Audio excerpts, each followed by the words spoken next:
అనుక్షణం ప్రజల పక్షం 95 న్యూస్ కి స్వాగతం. ముందుగా హెడ్లైన్స్.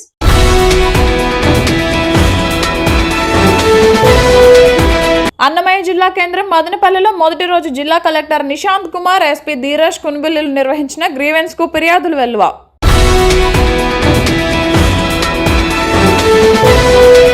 రాష్ట్రంలో సంచలనం సృష్టించిన మొలకల్ చెరువు నకిలీ మద్యం కేసులో మాజీ మంత్రి జోగి రమేష్ తంబలపల్లి కోర్టులో హాజరుపరిచిన ఎక్సైజ్ పోలీసులు.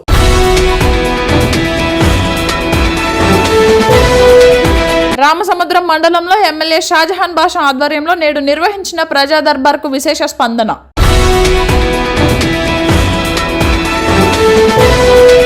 మదనపల్లి ఇండస్ట్రియల్ ఎస్టేట్ ను పరిశీలించిన ఏపీ ఐఐసి డైరెక్టర్ మైఫోర్స్ మహేష్, ఎస్టేట్ లో వీధి దీపాలు వారంలో వేయిస్తామని హామీ. డీటెయిల్స్ చూస్తే సోమవారం కలెక్టరేట్ లో ప్రజా సమస్యల పరిష్కార వేదిక పబ్లిక్ గ్రీవెన్స్ జిల్లా కలెక్టర్ నిశాంత్ కుమార్ ఆధ్వర్యంలో నిర్వహించారు. అర్జీలపై సమాచారం కొరకు మీకోసం కాల్ సెంటర్ తో ప్రజా సమస్యలు వినాలని తెలిపారు. ప్రజల నుంచి సమస్యలను స్వీకరించి వాటిని పరిష్కరించేందుకు సోమవారం ప్రజా సమస్యల పరిష్కార వేదిక కార్యక్రమాన్ని అన్నమయ్య జిల్లా కేంద్రం మదనపల్లితో పాటు గ్రామ మండల డివిజన్ స్థాయిలో నిర్వహిస్తున్నట్లు జిల్లా కలెక్టర్ నిశాంత్ కుమార్ తెలిపారు. అర్జీదారులు తమ అర్జీలను సంబంధిత గ్రామ మండల డివిజన్లలో అధికారులకు ఇవ్వాలని ఈ సందర్భంగా కలెక్టర్ సూచించారు.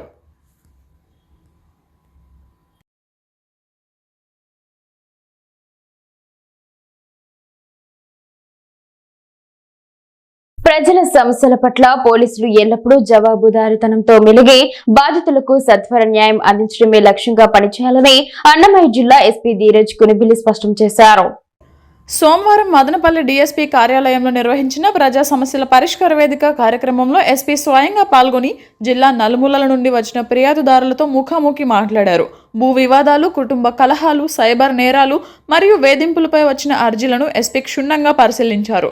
బాధితుల సమస్యలను విన్న వెంటనే సంబంధిత పోలీస్ స్టేషన్ అధికారులతో ఫోన్ ద్వారా మాట్లాడి క్షేత్రస్థాయిలో వాస్తవాలను విచారించి తక్షణమే చట్టపరమైన చర్యలు తీసుకోవాలని ఆదేశించారు.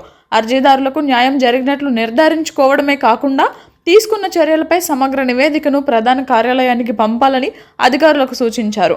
అక్రమ వడ్డీ వ్యాపారాలు, ఆన్లైన్ మోసాలు మరియు మహిళలపై జరుగుతున్న వేధింపుల పట్ల కఠినంగా వ్యవహరించాలని ఎస్పీ పోలీసు అధికారులను ఆదేశించారు.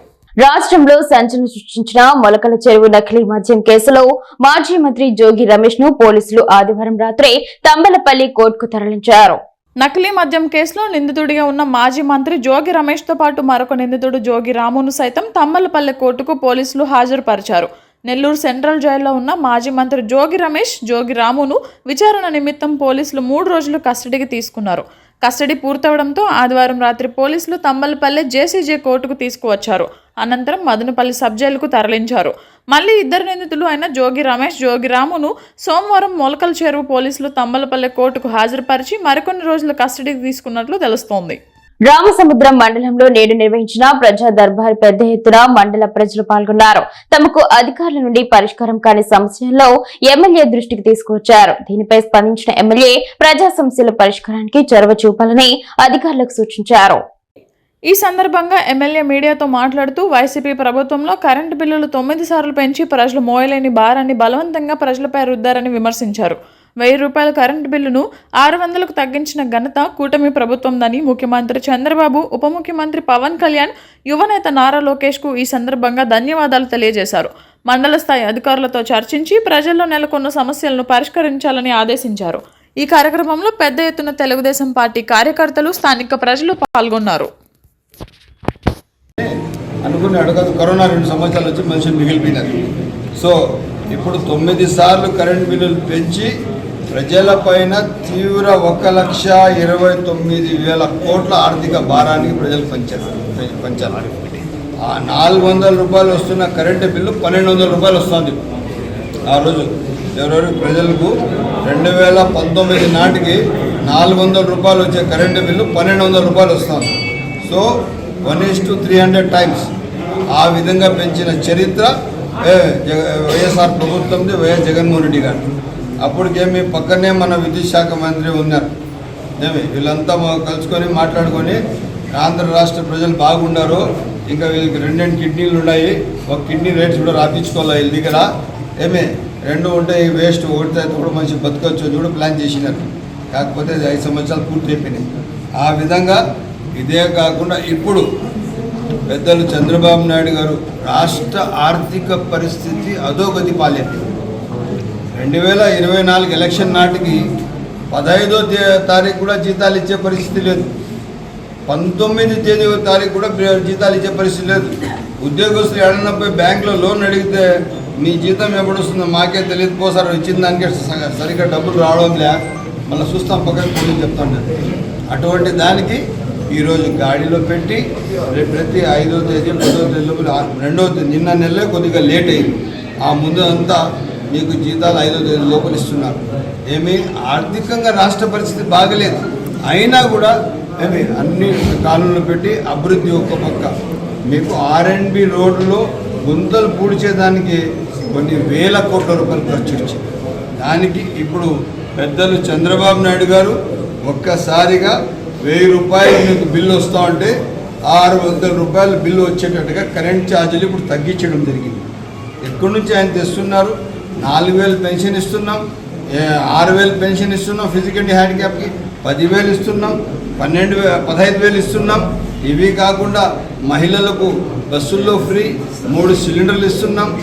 ఏ కార్యక్రమం సూపర్ 6 సూపర్ హిట్ చేసి మదనపల్లి మండలం కోళ్లబైలు పంచాయతీ మిట్టమర్రి వాండ్లపల్లి ఎస్సీ కాలనీకి ఉన్న దారి సమస్యను పరిష్కరించాలని మాల మహానాడు ఆధ్వర్యంలో సోమవారం జిల్లా కలెక్టరేట్ వద్ద మిట్టమర్రి వాండ్లపల్లి గ్రామస్తులతో మాల మహానాడు ధర్నా చేపట్టారు.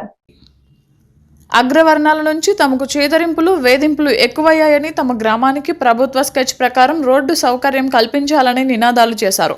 ఈ సందర్భంగా మాల మహానాడు రాష్ట్ర అధ్యక్షులు యమల సుదర్శనం మాట్లాడుతూ మిట్టమర్రి వాండ్లపల్లిలో 25 మాల కుటుంబాలు ఎన్నో ఏళ్లుగా జీవనం చేస్తున్నాయన్నారు. 1974 ప్రభుత్వం ఆ ప్రాంతవాసులకు పక్కా ఇల్లు కూడా మంజూరు చేసిందన్నారు. అయితే అదే గ్రామంలో ఉన్న 5 రెడ్ల కుటుంబాలు నిత్యం దళితులపై దూషణలకు దిగుతూ మానసికంగా వేధింపులు గురిచేస్తున్నారన్నారు. మా ఇళ్ల ముందు వెళ్లకూడదంటూ రోడ్డుకు అడ్డాలు వేయడం తదితర సమస్యలు సృష్టిస్తున్నారన్నారు. చుట్టుపక్కల మా భూములే ఉన్నాయని మీరు రాకూడదంటూ కులం పేరుతో దూషిస్తూ ఇబ్బందులకు గురి చేస్తున్నారని వాపోయారు. అయితే మేము ప్రభుత్వాన్ని కోరేది ఏమంటే మిట్టవారి వాండ్లపల్లి ఎస్సీ కాలనీకి ప్రభుత్వం కేటాయించిన దారిని ఏర్పాటు చేయాలని, అగ్రవర్ణాల నుంచి దళితులకు రక్షణ కల్పించాలని డిమాండ్ చేశారు. ప్రభుత్వ స్కెచ్ ప్రకారం 24 గంటల్లో దారి ఏర్పాటు చేయాలన్నారు. ఇప్పటికైనా ప్రభుత్వాధికారులు స్పందించి మా గ్రామాన్ని సందర్శించి మా సమస్యను పరిష్కరించి దారి ఏర్పాటు చేయాలని విజ్ఞప్తి చేశారు. ఈ కార్యక్రమంలో మాల మహానాడు నాయకులు గుండా మనోహర్, మల్లెల మోహన్, యమల చంద్రయ్య, మిట్టవారి వాండ్లపల్లి చెందిన 25 కుటుంబాల గ్రామస్తులు పాల్గొన్నారు. ఈ మదనపల్లి మండలం మిట్టామరిపల్లిలో ఉన్నటువంటి దళితులు 25 కుటుంబాలు ఉంటున్నారు. కోళ్ళవేలు పంచాయతీ అది అడ్జాయినింగ్ టు టౌన్. ఇంత దగ్గరున్న ఆ పంచాయతీలో 25 కుటుంబాలు మాలలు ఉంటే 3-4 కుటుంబాలు రెడ్లు మాత్రమే ఉన్నారు. గతం నుంచి కూడా చాలా ఏళ్ళ నుంచి కూడా అక్కడ దారి ఉంది, ఆ దారిలో పోతా ఉన్నారు. అయితే ప్లాన్ లో ఉన్న దారిని వాళ్ళు దున్నేసి ఆ దారిలో పోతా ఉంటే ఆడవాళ్ళు పోతే బండ కూతురు తిట్టడం, నిద్ర లేస్తే మీ మగాలు చూడండి, మాలోళ్ళ మగాము, ఈ మాలోళ్ళ మగా ఉన్నారా, ఇంత ముందు రావాలా, మాట్లాడు అలా నువ్వు మాట్లాడదు.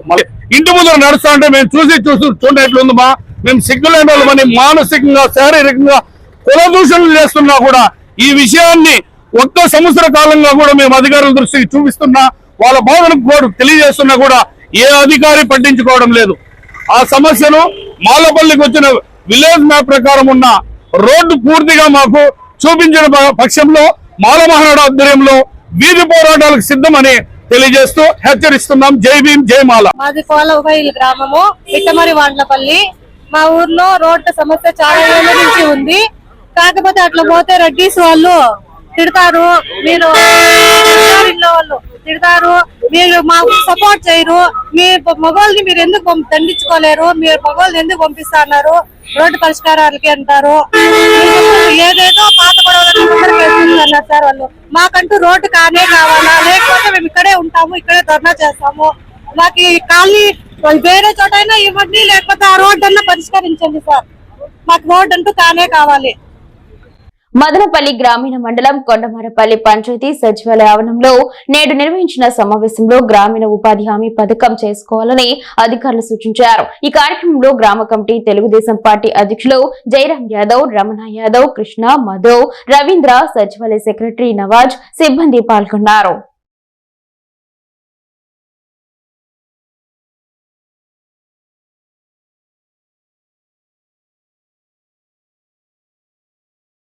ముస్లిం మత పెద్దలతో కలిసి ఇస్తిమా ప్రాంతాన్ని ఎమ్మెల్యే షాజహాన్ బాషా నేడు పర్యవేక్షించారు.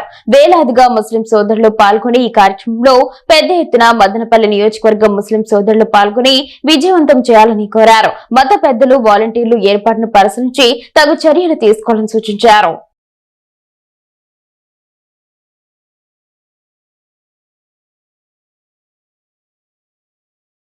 మదనపల్లె ఇండస్ట్రియల్ ఎస్టేట్ పరిశీలించిన ఏపీఐఏసీ డైరెక్టర్ మైఫోర్స్ మహేష్ వారం రోజుల్లో ఎస్టేట్ లో వేయవలసిన వీధి దీపాలు పూర్తి చేయడం జరుగుతోంది.